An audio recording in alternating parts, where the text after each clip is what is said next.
사울은 블레셋과의 전쟁 앞에 섰습니다. 이 큰 전쟁에 이스라엘은 세 부족을 느끼고 절망하고 있습니다.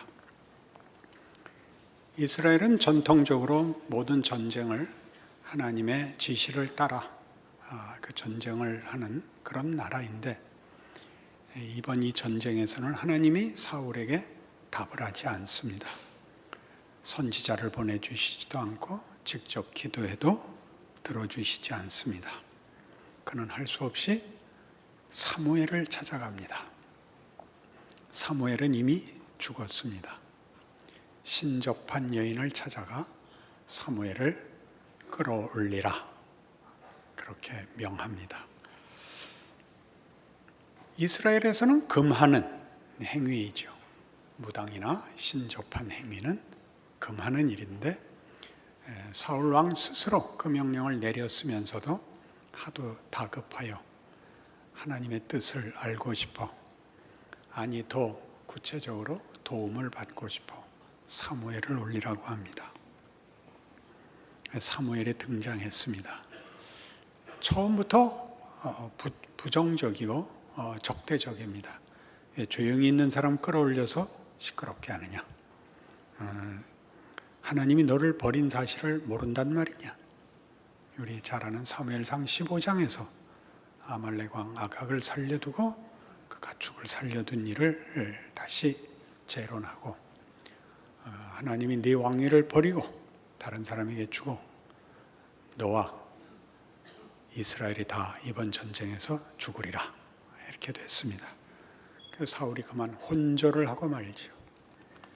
신접한 여인이 그가 왕인 것을 알게 되었고, 그를 깨워 그에게 떡 한 조각을 먹여서 돌려보내는 그런 기가 막힌 사건입니다. 어찌하다가 사울은 신정정치의 그 대리자, 하나님의 정치를 대행하는 신정국가의 높은 자리에 앉아서 스스로 왕으로서 가지는 권세보다 큰 하나님의 통치를 대행하는 그 권위와 영광의 자리에서 이 나락으로까지 떨어졌을까 하는 것이 사무엘서의 중요한 이야기가 되죠. 그는 하나님이 그를 버리자 하나님으로부터 아무 은혜를 받을 수 없고, 하나님으로부터 은혜를 받지 못하자 그에게는 권위도 가치도 승리도 자랑도 안심도 만들 수 없게 되었다 하는 것을 사무엘서는 길게 설명하는 중입니다. 그러면 이 시점에서 사울은 어떠해야 했었던가? 당연히 회개해야 했었던 것입니다. 여러분들 다 묻고 싶은 것이죠. 왜냐하면 여러분이 자신이 다윗 같은가 사울 같은가 이렇게 한번 대입을 해보면 아무래도 뒤가 캥기거든요. 다윗같이 하는 건 어렵습니다. 그러나 사울은 늘 할 수 있습니다. 그러니 사울에게 이 마지막 순간에도 사울에게 무슨 희망이 있어야 우리도 안심이 되니까 우리 잘 때를 써서 살 길을 찾아봅시다. 아멘도 안 하고 로마서 5장으로 갑니다. 5절부터 봅니다. 5장 5절. 소망이 우리를 부끄럽게 하지 아니함은 우리에게 주신 성령으로 말미암아 하나님의 사랑이 우리 마음에 부은 바 됨이니, 우리가 아직 연약할 때 기약대로 그리스도께서 경건하지 않은 자를 위하여 죽으셨도다. 의인을 위하여 죽는 자가 쉽지 않고 선인을 위하여 용감히 죽는 자가 혹 있거니와, 우리가 아직 죄인 되었을 때 그리스도께서 우리를 위하여 죽으심으로 하나님께서 우리에 대한 자기의 사랑을 확증하셨느니라. 그러면 이제 우리가 그의 피로 말미암아 의롭다 하심을 받았으니 더욱 그로 말미암아 진노하심에서 구원을 받을 것이니, 곧 우리가 원수 되었을 때 그의 아들의 죽으심으로 말미암아 하나님과 화목하게 되었은즉 화목하게 된 자로서는 더욱 그의 살아나심으로 말미암아 구원을 받을 것이니라. 그뿐 아니라 이제 우리로 화목하게 하신 우리 주 예수 그리스도로 말미암아 하나님 안에서 또한 즐거워하느니라. 이런 이야기입니다. 두 개의 강조를 반복하고 있습니다. 하나는 우리가 죄인일 때 구원을 받았다. 우리가 예수를 찾지 않을 때 구원을 받았다. 우리가 회개하기 전에 구원을 받았다. 그럼 구원을 받은 이후에야 얼마나 더 은혜를 받겠는가. 하나의 강조고, 또 하나의 강조는 우리를 구원하기 위해 그가 와서 죽었다. 죽음이 일을 했다면 살아있을 때는 얼마나 더 큰 일을 할 수 있겠는가. 이게 주인공을 바꿔서 은혜를 받을 자와 은혜를 베푸시는 자 양쪽의 우리가 죄인이었을 때 죽으심으로 허락한 은혜와 구원과 기적이 우리도 그때보다 나아졌고 그도 죽음이 아니라 살아서 돕는 거라면 얼마나 무한대의 은혜와 승리가 있겠는가 이렇게 얘기합니다. 그러면 우리가 오늘 사건으로 돌아가서 얘기를 하자면 아주 단순하죠. 사울이 회개를 하면 됩니다. 근데 사울은 회개하지 않습니다. 여기가 수수께끼죠. 사울은 왜 회개하지 않았을까? 가장 중요한 이유는 우리 보고 사울같이 되면 안 된다를 위해서 사울은 회개를 못합니다. 약간 아전인수격인 얘기지만 사실이 그렇습니다. 이 기록을 놓아두는 이유가 이겁니다. 너희는 사울이 되지 마라. 여기서라도 돌이켜라 그 얘기입니다. 그러면 우리가 여기서 돌이키는 일을 왜 실패할까요? 사울은 왜 이 돌이키는 것을 실패할까요? 오히려 그렇게 물어봐야 됩니다. 우리 모두가 사실은 사울의 실패를 반복합니다. 그래서 회개라는 이 가장 간단한 신앙 행위가 왜 그토록 어려운가를 따져보면 우리는 회개가 과거를 만회하고 지우는 것에 불과하기 때문입니다. 우리는 회개를 언제나 과거의 잘못을 만회하는, 과거의 잘못을 자책하는, 후회하는, 그래서 씻어주기를 바라고, 그래서 오늘이 과거를 만회하는 데 다 소진이 되고 내일로 가는 시작이 되지를 않습니다. 내일로 가는 시작. 마태복음 16장 13절부터 보죠. 앞에 건 아는 얘기니까 21절부터 보겠습니다. 이때로부터 예수 그리스도께서 자기가 예루살렘에 올라가 장로들과 대제사장들과 서기관들에게 많은 고난을 받고 죽임을 당하고 제3일에 살아나야 할 것을 제자들에게 비로소 나타내시니 베드로가 예수를 붙들고 항변하여 이르되 주여 그리 마옵소서 이 일이 결코 주께 미치지 아니하리이다.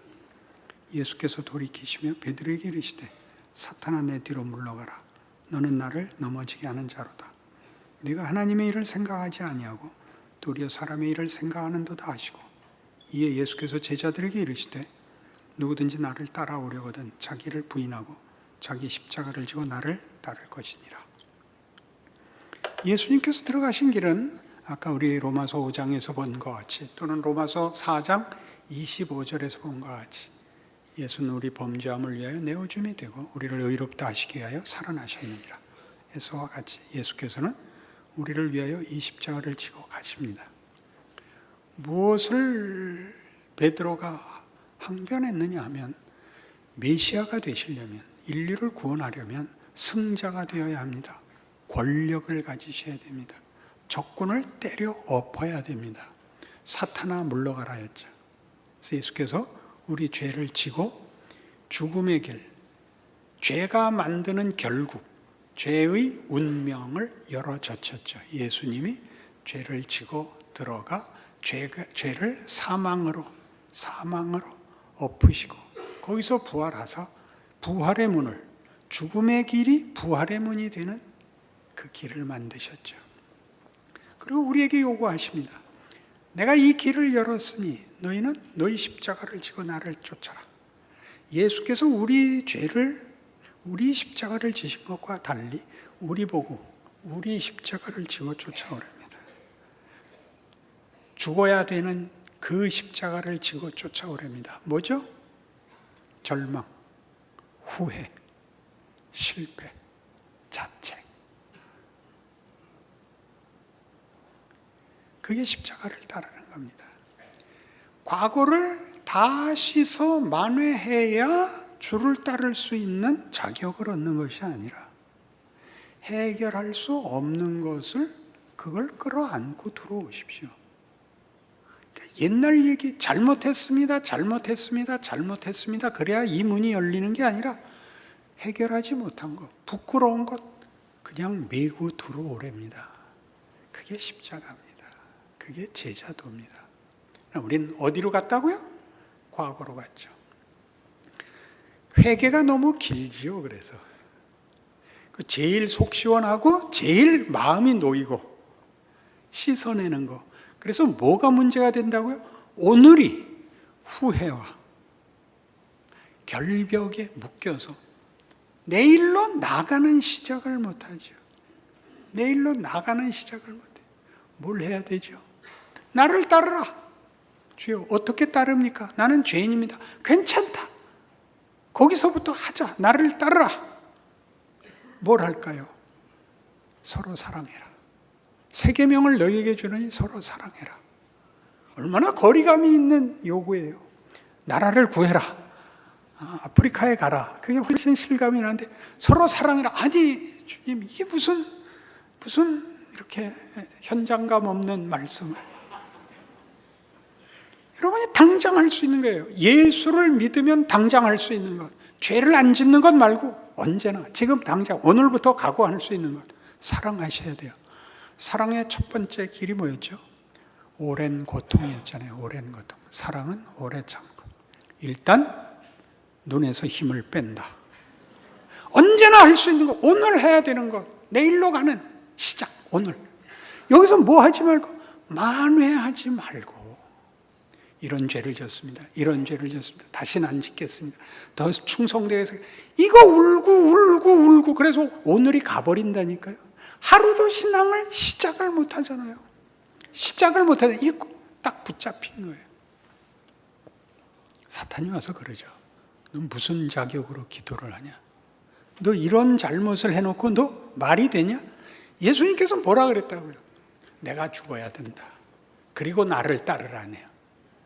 내가 죽어서 너희에게 이 길을 만들겠다. 너희 뭐든지 다 갖고 와라. 뭐든지 다 갖고 와라. 씻고 올 필요 없다. 둘러매고 와라. 그게 지금 사울과 다윗이 나뉘는 분기점입니다. 사울은 왜 못했을까요? 여러분을 위해서 죽였습니다. 그러니까 이 길은 가지 말라 말입니다. 할 수 있다고요. 사무엘을 찾아올 일이 아니라 거기서 무릎 꿇어야 되는 거예요. 그러면 돼요. 지금 여러분 모두의 현실이잖아요. 무릎 꿇으세요. 뭘 겁내세요? 내 잘못한 것이 폭로되는 것, 내 잘못한 것이 어떤 징벌로 오는 것, 내 잘못한 것이 희망을 가질 수 없다는 자책, 그런 걸 다 넘어서는 것이 십자가 아닌가요? 그게 아니라면 누가 예수를 믿겠어요? 누군가가 한 말처럼 도대체 어떤 종교가 신이 십자가에 못 박혀 죽으면서 나를 믿어라 그러는 신이 있냐? 안 그래요. 그게 말이 돼요. 여러분 마음에 가진 어떻게 모든 죄를 그냥 해결 안 하고 들고 따라갈 수 있냐? 그게 말이 안 되려면 예수가 십자가에 못 박혀 죽었다가 부활했다도 부인해야 되는 거예요. 긴밀하게 묶여 있잖아요. 예수를 믿는다고 고백했으면 이것도 믿으셔야죠. 우리 생에 겁날 것이 없습니다. 우린 훌륭해질 필요도 없고 거룩해질 필요도 없습니다. 믿음만 가지면 됩니다. 따라 들어가는 겁니다. 주여, 우리 주여 삼창 한번 해볼까요? 우리 평생 안 해본 거. 이 얼마나 신나는 호칭인지 알 수가 없어요. 주여, 불쌍히 여겨 주시옵소서. 우리만이 할 수 있는 거예요. 나머지들은 다 가짜고 우리만이 할 수 있잖아요. 고린도전서 1장에 보면 십자가에 대한 사도 바울의 정의가 나옵니다. 십자가가 미련한 자들에게는 거치는 것이고 말이 안 되는 것이고 믿는 우리에게는 하나님의 능력이요 지혜니라. 헬라인에게는 미련한 것이요 유대인에게는 거리끼는 것이로되 믿는 우리에게는 하나님의 권능이다. 십자가는 그렇게 쓰는 거예요. 십자가를 들고 설명하고 썰을 풀라고 뒤에 서 있는 게 아니라고요. 그건 역사고 현실이고 구체적인 우리 모두에게 준 하나님의 보이는 증언이었다고요. 갈보리 위에 세웠던, 오늘 우리의 삶의 현장에 찾아오는, 우리 마음에 세우는, 그래서 누구나 따라 들어올 수 있는, 어디서나 따라 들어올 수 있는. 사울은 왜 이랬어요? 빙신이니까 그랬지. 자신 있게 말하세요. 당신은 사울보다 나요? 낫지. 여긴 아직 예수가 안 왔고 우린 예수가 왔으니까. 예수가 우리한테 뭘 약속했는지, 무슨 길을 열었는지 알게 됐으니까. 빌립보서 3장에 가면 바울의 이 자랑이 나옵니다. 1절부터 보죠. 끝으로 나의 형제들아 주 안에서 기뻐하라. 너희에게 같은 말을 쓰는 것이 내게는 수고로움이 없고 너희에게는 안전하니라. 개들을 삼가고 행하는 자들을 삼가고 몸을 상해하는 일을 삼가라. 하나님의 성령으로 봉사하며 그리스도 예수로 자랑하고 육체를 신뢰하지 아니하는 우리가 곧 할례파라. 그러나 나도 육체를 신뢰할 만하며 만일 누구든지 다른 이가 육체를 신뢰할 것이 있는 줄로 생각하면 나는 더욱 그러하리니 나는 8일 만에 할례를 받고 이스라엘 족속이요 베냐민 지파요 히브리인 중에 히브리인이요 율법으로는 바리새인이요 열심으로는 교회를 박해하고 율법의 의로는 흠이 없는 자라. 그러나 무엇이든지 내게 유익하던 것을 내가 그리스도를 위하여 다 해로 여길 뿐더러 또한 모든 것을 해로 여김은 내 주 그리스도 예수를 아는 지식이 가장 고상하기 때문이라. 내가 그를 위하여 모든 것을 잃어버리고 배설물로 여김은 그리스도를 얻고 그 안에서 발견되려 함이니 내가 가진 의는 율법에서 난 것이 아니요 오직 그리스도를 믿음으로 말미암은 것이니 곧 믿음으로 하나님께로부터 난 의라. 뭘 하고 싶은 건가요? 예수 그리스도와 비교할 수 있는 건 아무것도 없다. 아무리 잘난 것도 십자가를 대신할 수 없다. 반대도 있습니다. 아무리 못난 것도 십자가로 못할 것은 없다. 그러니 아무든지 나를 따르려거든 자기 십자가를 지고 라는 이 주의 부르심이 이렇게도 한번 설명이 됐었죠. 어떤 부자 청년이 예수께 와서 주여 제가 무엇을 행하여야 영생을 얻겠습니까? 계명을 지켜라. 계명을 다 지켰습니다. 그럼 네 재산을 팔아서 가난한 자들에게 주고 나를 따르라. 부자가 못했죠. 재산 때문에. 재산 싸움이 아닙니다. 지금 바울이 얘기하는 것 같이 잘난 게 배설물이었던 겁니다. 못난 것이 우리의 당연한 현실입니다. 그 모든 게 십자가로 해결이 됩니다. 동일한 겁니다. 부자이기 때문에 못 쫓아온 얘기나 결벽증 때문에 못 쫓아온 게 똑같은 얘기다. 그 얘기입니다. 나를 따르라. 뭐가 방해가 되느냐? 나를 따르라. 그게 우리의 오늘입니다. 오늘. 우리의 오늘. 오늘을 과거로 가서 회복하다가 소진할 것인지 내일로 가는 시작을 만들 것인지를 묻습니다. 그 유명한 마태복음 6장 33절 아닙니까? 너희는 먼저 그의 나라와 의를 구하라. 그리하면 이 모든 것을 너희에게 더하시리라. 그러므로 내일 일을 위하여 염려하지 말 것이요. 내일 일은 내일이 염려할 것이요. 한날 괴로움은 그날에 족하니라. 오늘을 살아야죠. 오늘을, 이게 가장 중요합니다. 오늘을 사세요. 오늘을 내일로 이어 사세요. 십자가가 가지는 승리의 길로 가세요. 그러니까 바울이 이어서 바로 이 얘기를 지금 빌립보서 3장 10절 이하에서 이렇게 합니다. 내가 그리스도와 그 부활의 권능과 그 고난의 참여함을 알고자 하여 그의 죽으심을 본받아 어떻게 해서든지 죽은 자 가운데서 부활에 이르려 하노니 내가 이미 얻었다 함도 아니요 오직 다 이루었다 함도 아니라.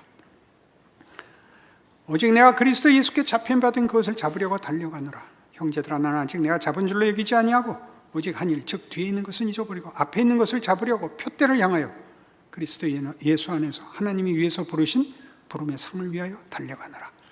죽은 자 가운데서 부활로 가는 길. 굉장한 표현입니다.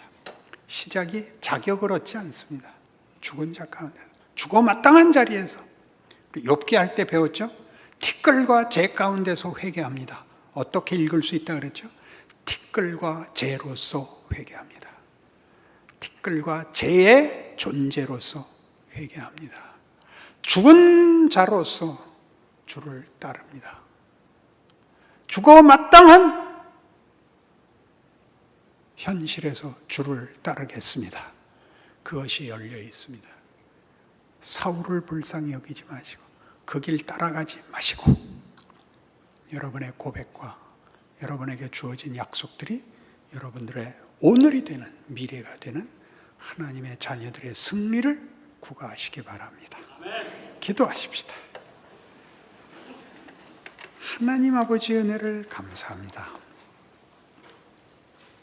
우리에게는 소망이 있고 하나님의 권능 아래 있는 영광된 운명이 있습니다.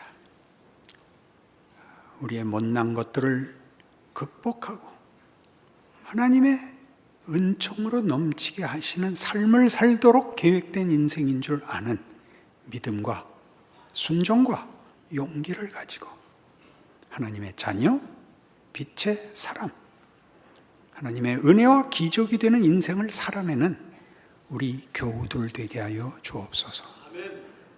우리 입술에 찬송이 있고 기쁨이 있고 증거가 있고 자랑이 있게 하여 주옵소서. 예수님 이름으로 기도합니다. 아멘.